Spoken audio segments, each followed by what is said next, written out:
से आज बात करनी ही पड़ेगी, चाहे कुछ भी हो। बकुल से बात करनी ही पड़ेगी।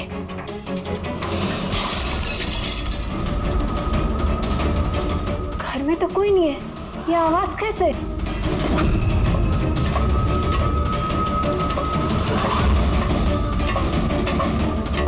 कीर्ति, बकुल, तो कुछ बोलता क्यों नहीं है? कीर्ति, भैया, कीर्ति,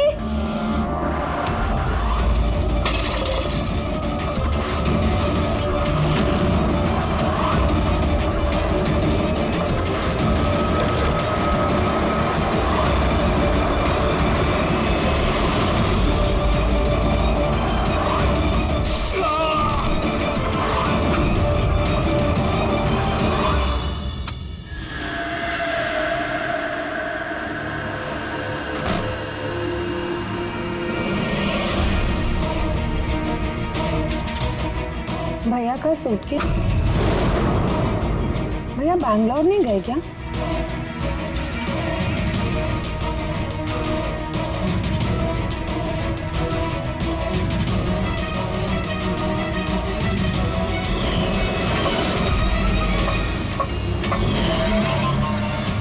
भाभी भी वापस आ गई।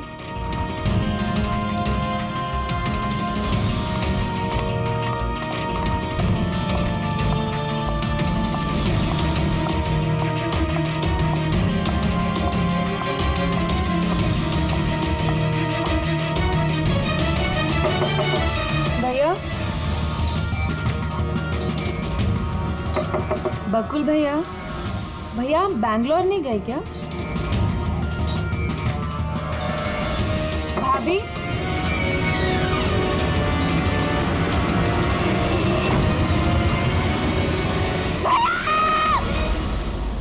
देखो कीर्ति, ये खून का मामला, एक बार फिर से सोच लो, क्या तुमने जो कुछ भी कहा वो सच है?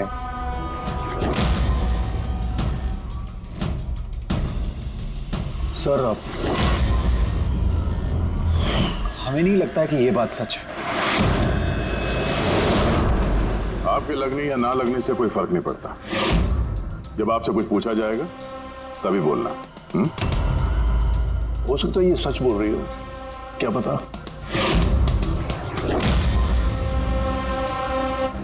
मैं पागल नहीं हूँ, मैं होश में हूँ। मैं कह रही हूँ ना आपको कि आशिका भाभी ने खुद ही बोला है, उन्होंने बकुल भैया को खून किया है। भाभी, भाभी, भैया, आशिका भाभी, भाभी, भाभी, भाभी, भाभी, भाभी, थैंक गॉड भाभी, भाभी, भाभी, ये सब हुआ कैसे? किसने किया ये सब? भाभी मार गया बकुल। किसका कत्ल? हाँ, मार दिया। मार दे। सिर्फ मार दिया ये कहने से साबित नहीं हो जाता कि उसी ने बकुल को मारा है। ये भी हो सकता है कि वो कुछ और बोलना चाहती है। हाँ?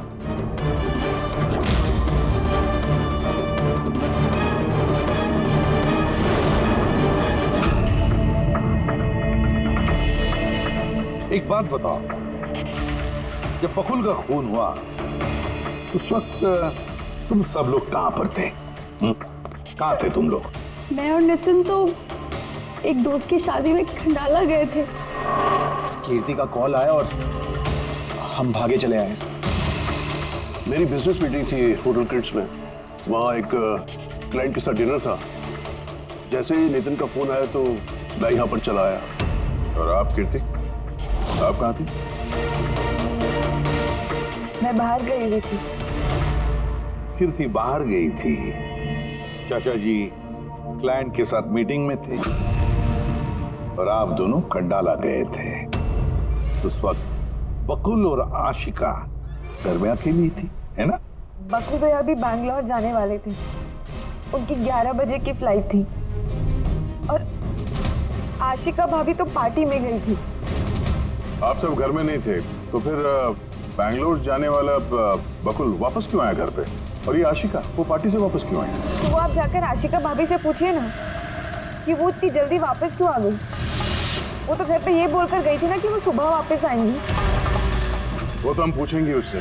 फिलहाल आप बताइए, आप कहाँ गई थी बाहर? मेरी मदर बैंड्रा रहती है, उनको अचानक फूड पॉइजनिंग हुआ था, मैं उनके पास ही गई थी और फिर वहीं से मैं आई। वाह, हर एक के पास एक्सप्लेनेशन है कि बकुल के खून के वक्त मैं यहाँ था, मैं वहां थी, मैं वहां गया था। सबके पास एक्सप्लेनेशन है, लेकिन आप सब लोग एक बात अच्छी तरह से याद रखना, हम सीआईडी वालों से सच ज्यादा देर तक छुपता नहीं, सामने आकर ही रहता है।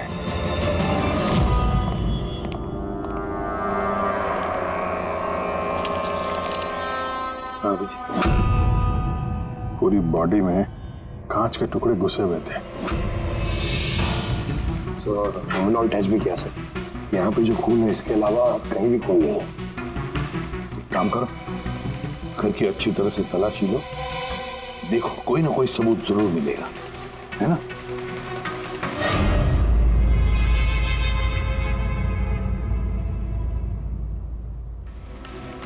ये बता। सर इनका कहना है कि इन्हें कुछ भी याद नहीं। कुछ भी याद नहीं? आशिका, तुम्हें याद आ रहा? तुमने कीर्ति को होश में आने के बाद कुछ बताया था? याद करो। मुझे कुछ याद नहीं आ रहा। याद करने की कोशिश करो। कीर्ति कह रही थी कि बकुल का खून तुमने किया, ऐसा तुमने खुद उसको बताया? कीर्ति इल्जाम लगा रही है मेरे पे। बकुल को मैंने नहीं मारा।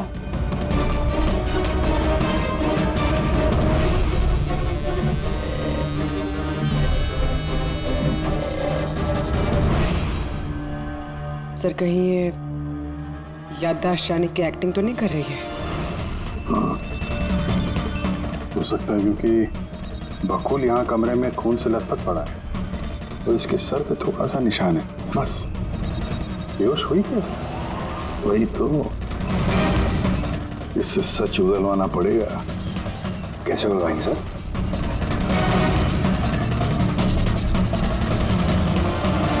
सच उगलवाएंगे नार्को टेस्ट से।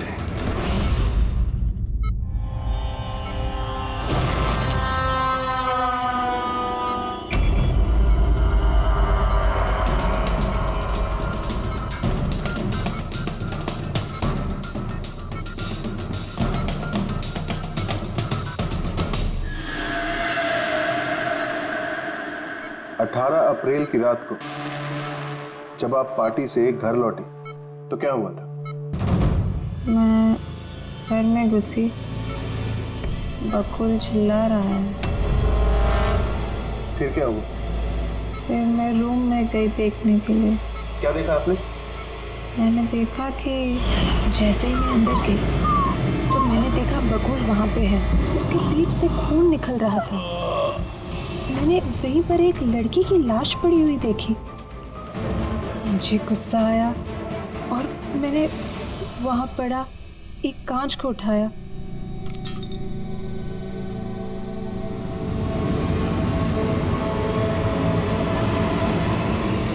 और बकुल को मार दिया। तभी मुझे मेरी गर्दन पे प्रेशर महसूस हुआ। मैं बेहोश होने लगी। बेहोश होने से पहले मैंने दरवाजे पे एक फिगर को देखा जिसने ऑरेंज फ्लोरेसेंट जैकेट पहन रखी थी। आदमी था या औरत थी? आदमी। ओके, फिर क्या किया उसने? वो मेरे पास आ रहा है, शायद मुझे मारना चाहता है। अच्छा आशिका, तुमने वहाँ किसी औरत की लाश को देखा था? हाँ देखा था। औरत की लाश? वहां पर तो हमें किसी औरत की लाश नहीं मिली। हम तो बकुल के मर्डर की जांच कर रहे हैं। अब ये नया केस कहां से आ गया? कौन सी औरत की लाश है? कौन थी वो औरत? मुझे याद नहीं, सब धुंधला दिख रहा है। ये कहीं ये हमें गुमराह तो नहीं कर रही? समझ में नहीं आ रहा ये किस औरत की बात कर रही है, किस औरत की लाश की बात। आशिका, तुमने बकुल को क्यों मारा? क्यों मारा बकुल को? ठीक ही हुआ कि वो मर गया। वैसे ही जिंदा रहता तो मैं सड़कों पे धक्के खाती। क्यों? सड़कों पे धक्के क्यों खाते? बदचलन साबित करना चाहता था, तलाक चाहता था मेरे से। अच्छा, वो मरी हुई औरत वो कौन थी? मैंने आपको कहा ना, मुझे याद नहीं वो कौन थी। देखो आशिका, हमें वहां पर किसी भी औरत की लाश नहीं मिली। तो फिर कहाँ गई होगी वो लाश? मुझे जब होश आया वो लाश वहां से जा चुकी थी। और वो फ्लोरेसेंट ऑरेंज कलर का जैकेट पहना हुआ आदमी? वो धुंधला धुंधला सा दिख रहा था, दरवाजे पे ही खड़ा था। शायद मेरे बेहोश होने का इंतजार कर रहा था।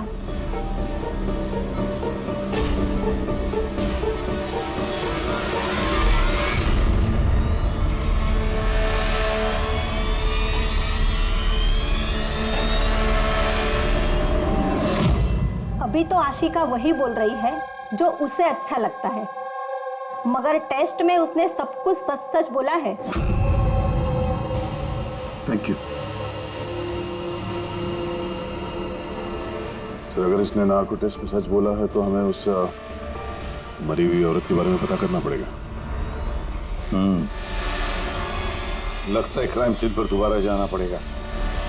अच्छी तरह से फिर से चेक करते हैं, कोई ना कोई सबूत तो मिलेगा ही मिलेगा। सर, ये मशीन कोई स्पेशल मशीन है?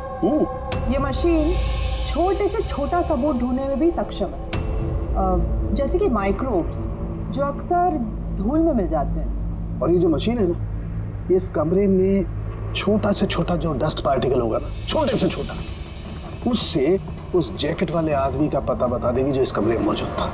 बहुत बढ़िया।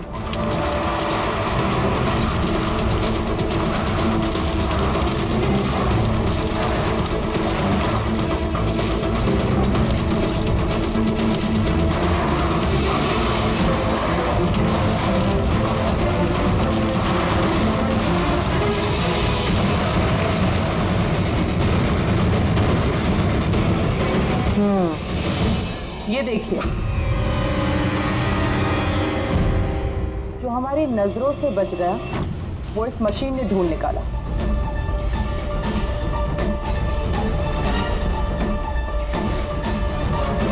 ये तो कोई नाखून लगता है।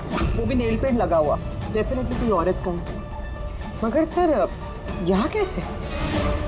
शायद भागा दौड़ी हाथापाई में किसी चीज से ठोकर लगी होगी और नाखून यहाँ पे रह गया।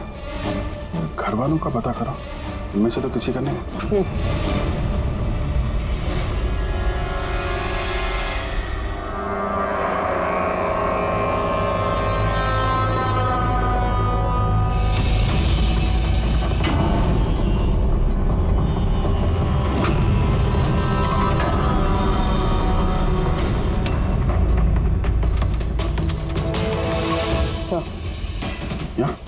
पर घर में तो किसी का भी नहीं है।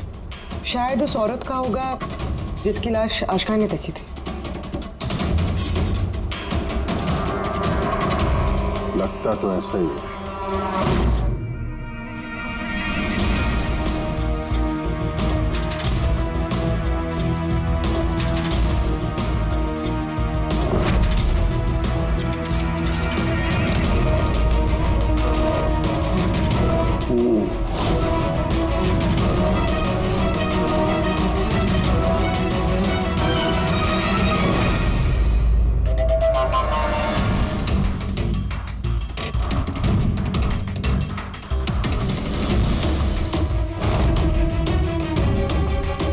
जेब में हाथ है करेगा। राइट। क्या पता चला इस नाखून का किसका है ये? सर नाखून का डीएनए किसी भी फैमिली मेंबर से मैच नहीं हुआ। लेकिन एक बात पता चली बस, ये नाखून जिस किसी का भी है वो एक औरत है और उसकी उम्र 20 से 25 साल।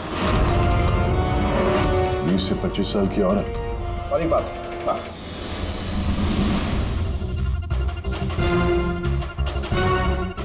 ये जो बारीक बारीक सफेद सफेद कण देख रहे हो ना, ये high percentage of high and नाखून में सुनिए। कोई औरत ड्रग एडिक्ट भी है? हाँ, घर परिवार की नहीं, बाहर की है। सर कोई बाहर वाली वहां पे आई है तो किसी कार, ऑटो, टैक्सी वगैरह ही किया होगा। हाँ, पता लगाना पड़ेगा रिक्शा वालों से, टैक्सी वालों से कि क्या उनमें से किसी ने उसे घर पर छोड़ा है क्या। सर वो आशिका बता रही थी कोई फ्लोरोसेंट ऑरेंज कलर की जैकेट पहने हुए आदमी था वहां पे। बेहोश होने से पहले मैंने दरवाजे पे एक फिगर को देखा जिसने ऑरेंज फ्लोरेसेंट जैकेट पहन रखी थी। वो कौन है, कहाँ से आया, कहाँ गायब हो गया, इसके बारे में ही पता लगाना पड़ेगा। और सर जितने ड्रग पेडलर्स हैं उनसे भी पता करना पड़ेगा कि कितनी औरतें ये हाई एंड लेती हैं। अभिजीत एक काम करो, रिक्शा वालों से, टैक्सी वालों से पता लगाओ क्या किसी ने इस औरत को घर पर छोड़ा था क्या, और मिसिंग पर्सन रिपोर्ट भी चेक करो। और दया जाओ, शहर में जितने भी ड्रग पेडलर्स हैं ना, सबसे जाकर पूछताछ करो, देखो क्या वो किसी ऐसी औरत को जानते हैं जो हाई क्वालिटी इस्तेमाल करती है। और हम जाकर उन घर वालों से मिलते हैं, देखते हैं क्या कर रहे थे, कहाँ गए थे इस हादसे के वक्त।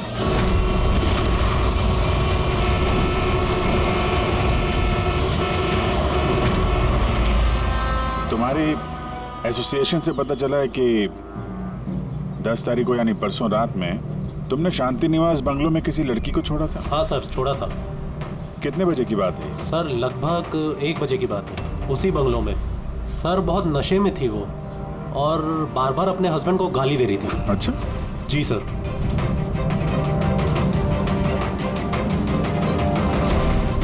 ये लड़की थी वो? हाँ सर, यही थी वो। वहाँ बंगलों के आसपास कुछ गड़बड़ लगी क्या? नहीं सर, गड़बड़ तो कुछ नहीं लगी, सब कुछ नॉर्मली था। और एक कार खड़ी थी, एक बाइक और सर एक गार्बेज वैन भी था। Garbage van? जी sir. Sir sir sir sir sir sir मैं भी एक लड़की को परसों शांति निवास बंगलों के बाजू में छोड़ा था। कितने बजे? सर यही कोई 12:30 बजे के आसपास। और तुमने 1 बजे छोड़ा था? जी सर। ये लड़की थी वो? नहीं नहीं सर, ये लड़की नहीं थी। तो इसको तुमने 1 बजे छोड़ा और 12:30 बजे जिस लड़की को छोड़ा था उसको दोबारा देखोगे तो पहचान जाओ? एकदम सर, बरोबर पहचान लेगा। गुड। सुनो, तुम लोगों से जो भी सवाल पूछा जाएगा उसका सही सही जवाब चाहिए। जरा सा भी झूठ बोला ना तो बड़ी मुसीबत खड़ी हो जाएगी, समझे? सर झूठ बोल के जान आफत में नहीं डालनी है हमें। तो फिर बताओ, जिस दिन बकुल का खून हुआ उस दिन क्या चेतन तुम्हारे होटल में था? जी सर, वो होटल में थे और उन्होंने सारा समय क्लाइंट के साथ बिताया। उन्होंने क्लाइंट के साथ डिनर भी किया। अच्छा, तो ठीक है, क्लाइंट के सारे डिटेल्स चाहिए हमें और उस दिन का सीसीटीवी फुटेज भी। शीना, कीर्ति की माँ को फूड पॉइजनिंग क्यों हुई? खाने में क्या मिलाया था? मैंने तो कुछ भी नहीं मिलाया था। आंटी जी तो बाहर गई हुई थी। जब वो वापस लौट के आई उनकी तबीयत खराब थी। सर नितिन और सिया दोनों सारा दिन शादी में ही थे। पूछे भी नहीं बता रहे। रट्टा मार के आए हो क्या? नहीं मैम, जो सच्चाई है वही बता रहा हूँ। 11 बजे फंक्शन बंद करा दिया था हमने। उसके बाद में नितिन और सिया वो लोग कहाँ गए? फिर वो दोनों अपने रूम में चले गए सर।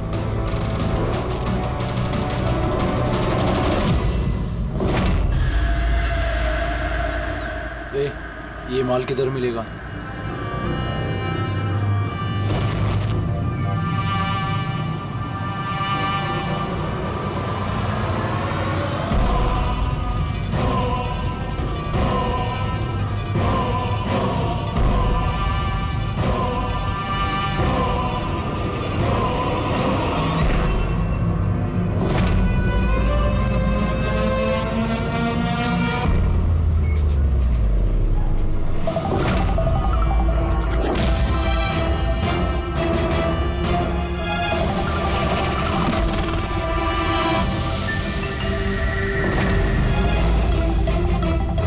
माल चाहिए। मिलेगा। कितना चाहिए और पेमेंट कैसे करेगा? पेमेंट माल इस्तेमाल करने के बाद। माल इस्तेमाल करने के बाद भागने के बारे में ना सोचना भी मत। मेरे पास हर एक क्लाइंट की ना कुंडली है, कुंडली, और उस कुंडली में लिखा है कि मेरा क्लाइंट ओवरडोज से मरेगा या मेरी बंदूक की गोली खा के। मगर तेरी कुंडली में लिखा है जेल जाना। उन सब औरतों के फोन नंबर चाहिए हमें जिन्हें तुम ड्रग सप्लाई करते हो। जल्दी लाओ।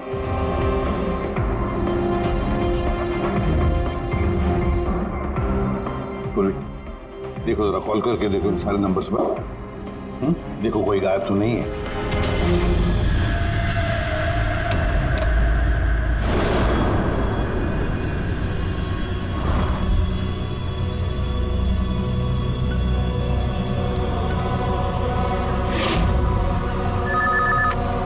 हेलो। हाँ जी, मैं सोनारिका से बात कर सकती हूँ? देखिए मैम, सोनारिका जो है 2 दिन से यहाँ काम पर नहीं आ रही है। क्या? और जिसकी वजह से हम लोग भी परेशान हैं। 2 दिन से? ठीक, thank you. Sir, sir diary में जो फोटोज थी उनमें से ये वाली लड़की गायब है। इसका नाम सोनारिका है और ये एक बार में काम करती है। हाँ। 2 दिनों से गायब है।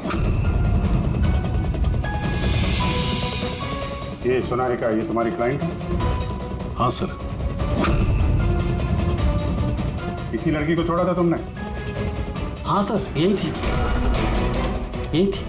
आशिका ने इसी को देखा होगा। बकुल के परिवार वालों को अंदर देख रहा हूं। जरा ध्यान से देखिए ये फोटो।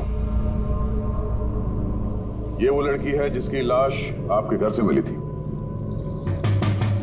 आप लोग जानते हैं सर? हाँ? नहीं सर। मैंने देखा है इसे बकुल भैया के साथ 2 महीने पहले। बकुल भैया के साथ 2 महीने पहले? कहां पर देखा था? एक होटल के बाहर, और भैया ने कहा कि ये उनकी क्लाइंट है। अच्छा, एक ड्रग एडिक्ट बार में काम करने वाली लड़की के साथ बकुल था और इनसे झूठ बोल रहा था कि क्लाइंट है।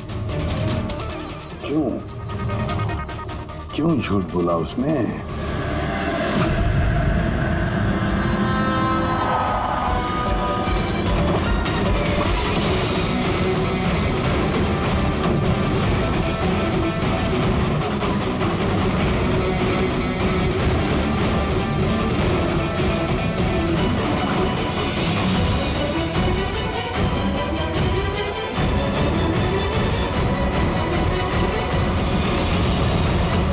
सोनारिका यहीं पे काम करती थी ना?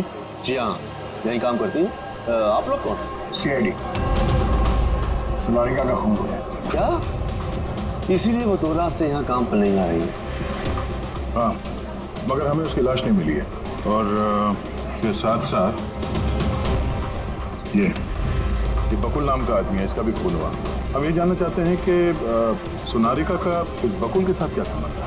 संबंध के बारे में तो नहीं पता, लेकिन हाँ, ये आदमी कभी कभी हमारे बारे में सोनारिका को लेने आता था। फिलहाल आपको इसके बारे में ज्यादा जानकारी तेजी ही दे सकती है साहब। ये तेजी कौन है? सर, ये है तेजी। तेजी, सोनारिका तुम्हारी दोस्त थी। ये बताओ कि इस आदमी के साथ सोनारिका का क्या संबंध है? सर, सोनारिका का बकुल के साथ अफेयर चल रहा था। बकुल उसके सारे रईसों वाले खर्चे उठाता था, पर उसको हमेशा बकुल से कुछ ना कुछ शिकायतें रहती थी। कैसी शिकायत रहती थी? वो कहती थी कि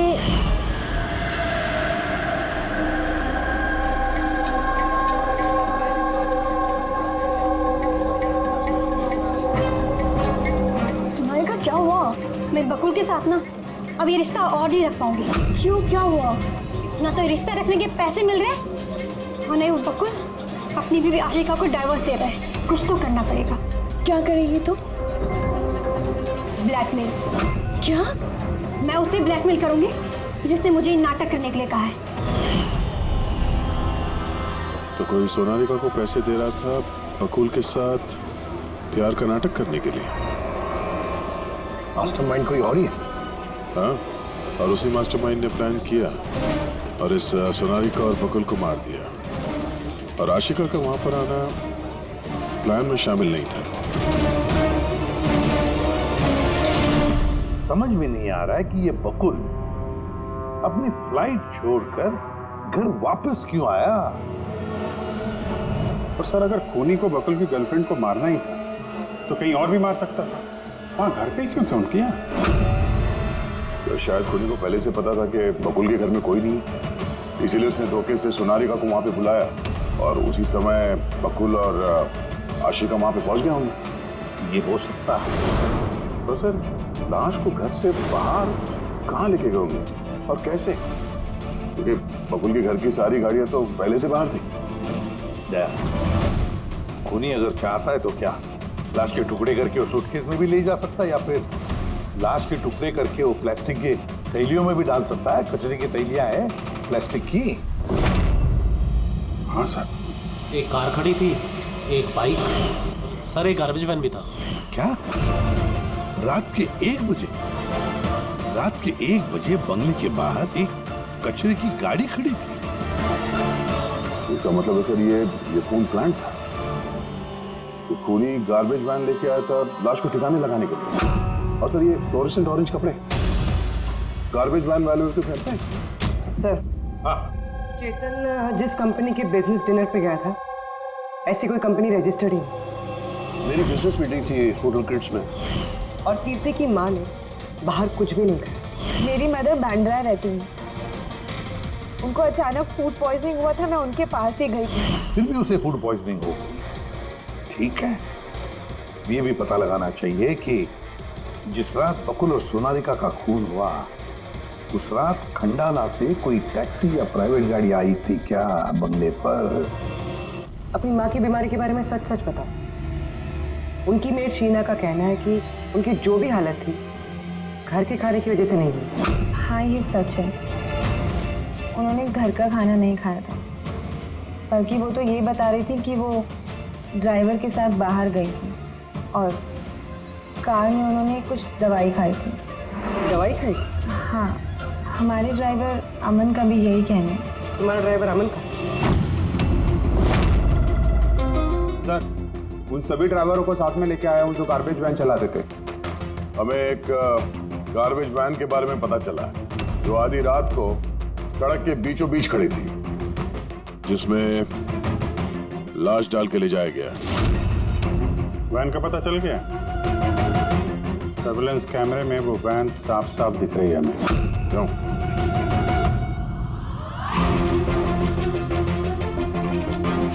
तुम हो ना उस वैन के ड्राइवर? नहीं सर, मुझे कुछ नहीं पता। मेरा भाई लेकर गया था सर उस वैन को। अब वो उसे कहाँ लेकर गया था और क्यों लेकर गया था, मुझे कुछ नहीं बताया सर उसने। फोन लगा उसका? जी सर।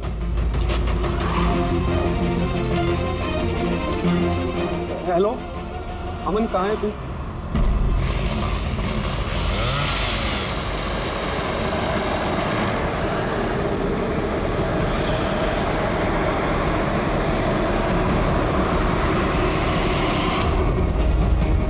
क्या भाई, कैसा है?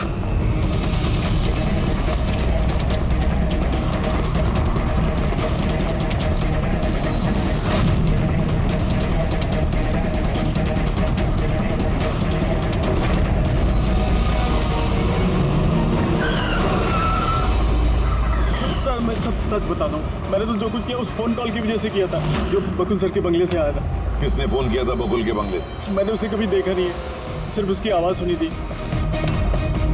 औरत थी आदमी? सर, कभी कभी तो औरत की आवाज़ में फोन आता था और कभी आदमी की आवाज़ में। सर, ये जो कोई भी है ना, ये बकुल के घर वाला ही। हाँ, मगर तूने ये सब किया क्यों? कोई फोन पे कुछ भी बोल देगा तू कर देगा? हा? सर, मुझे लालच दिया गया था सर कि मेरे 5 लाख के कर्जे को चुका दिया जाएगा अगर मैंने उनकी बात मानी तो। सर, मैं लालच में आ गया था, मगर मैंने कोई खून नहीं किया सर। मैंने तो सिर्फ लाश को ठिकाने लगाया था सर। लाश का?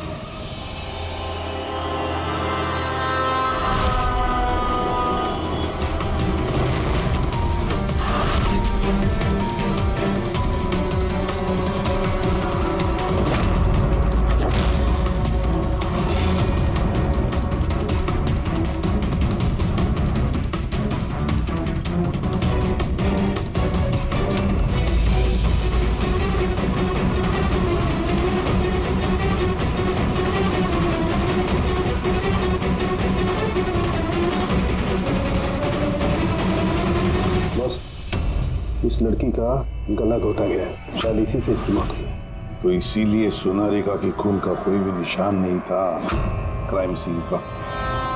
और उसके पैर के अंगूठे का नाखून भी उखड़ा हुआ है।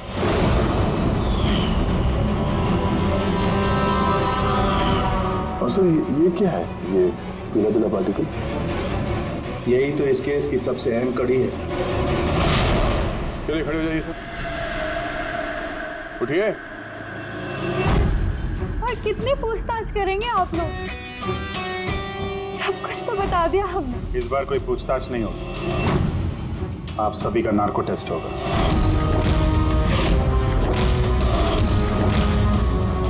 नार्को टेस्ट क्यों पर? क्योंकि आप में से कोई है जो सच नहीं बोल रहा। आपके पास कोर्ट की परमिशन है इस नार्को टेस्ट के लिए? जी हाँ, परमिशन के बिना हम कुछ नहीं करते।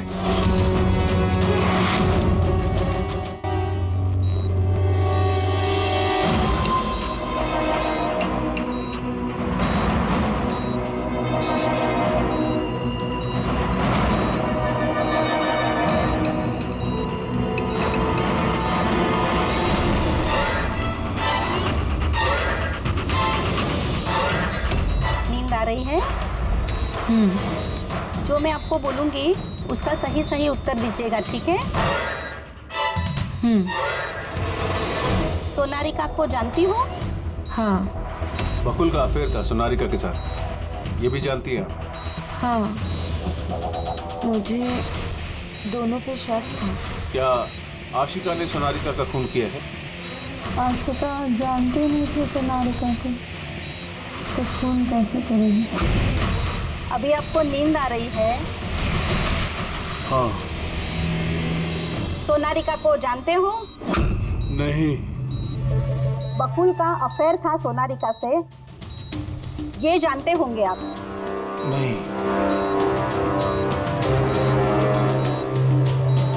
क्या आशिका ने सोनारिका का खून किया है?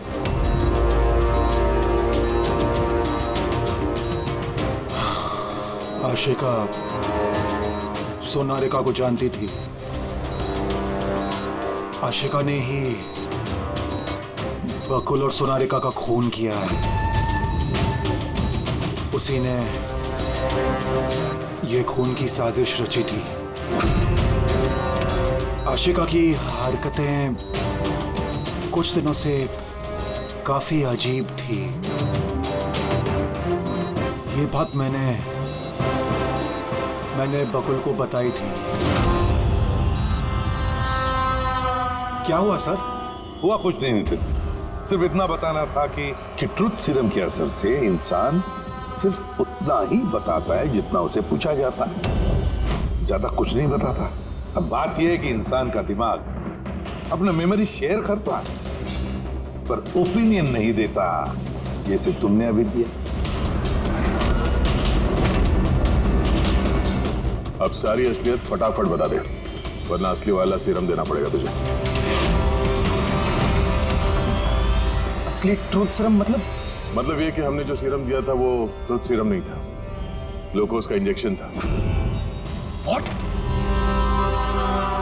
शक तो हमें तुम पे पहले से ही था, लेकिन सारी सच्चाई तुम्हारे मुंह से सुनना चाहते थे।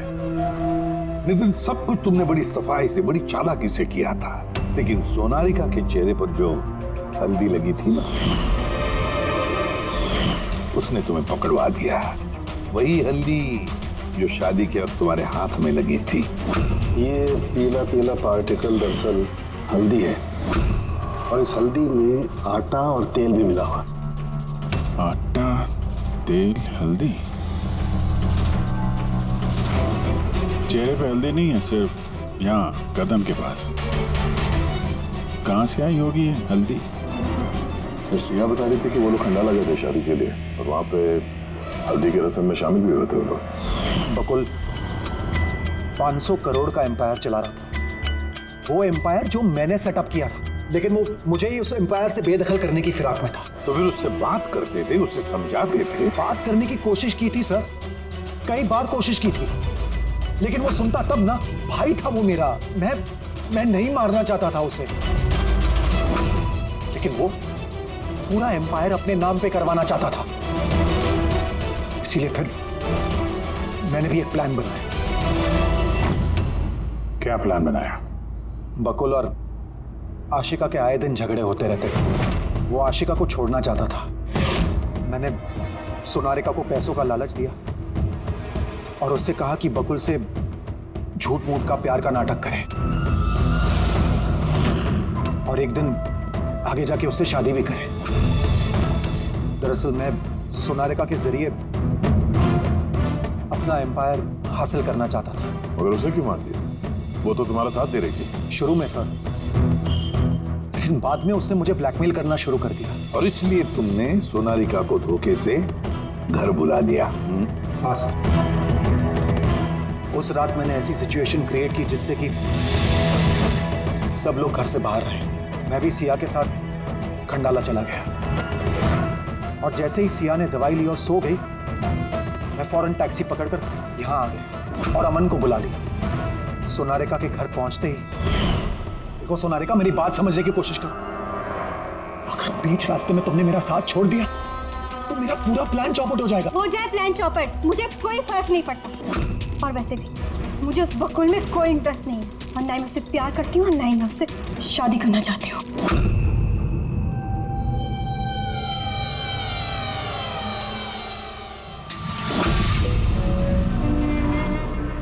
देखो, अगर तुमने मेरा साथ नहीं दिया तो बहुत पछताओगी, बता रहा हूं मैं। धमकी दे रहे हो तुम मुझे? धमकी दे रहे हो तुम मुझे?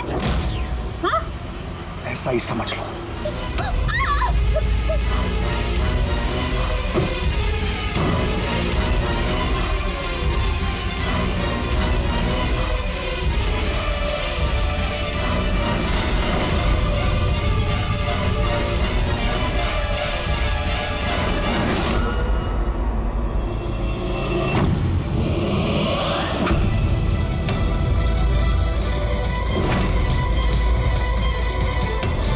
भैया बकुल, ये क्या किया आपने? ये सोनारिका मुझे फंसाना चाहती थी। मैं पुलिस को बुलाऊंगा। बकुल बकुल बकुल बकुल!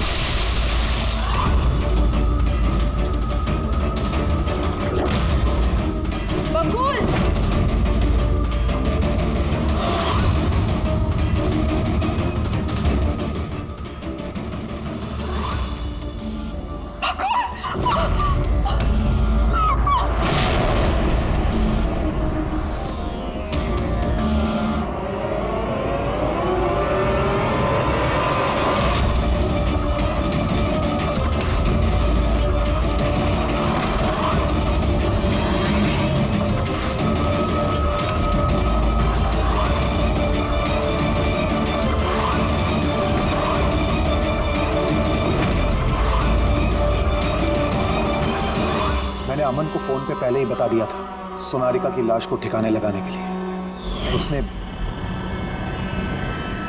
बिल्कुल वैसा ही किया। पैसों की लालच ने तुम्हें इतना अंधा बना दिया कि तुम अपना सगा रिश्ता भी भूल गए, अपने भाई की जान ले ली और तो और अपने साथी सोनारिका को भी मार डाला। कानून तुम्हें कभी माफ नहीं करेगा। कड़ी से कड़ी सजा होगी।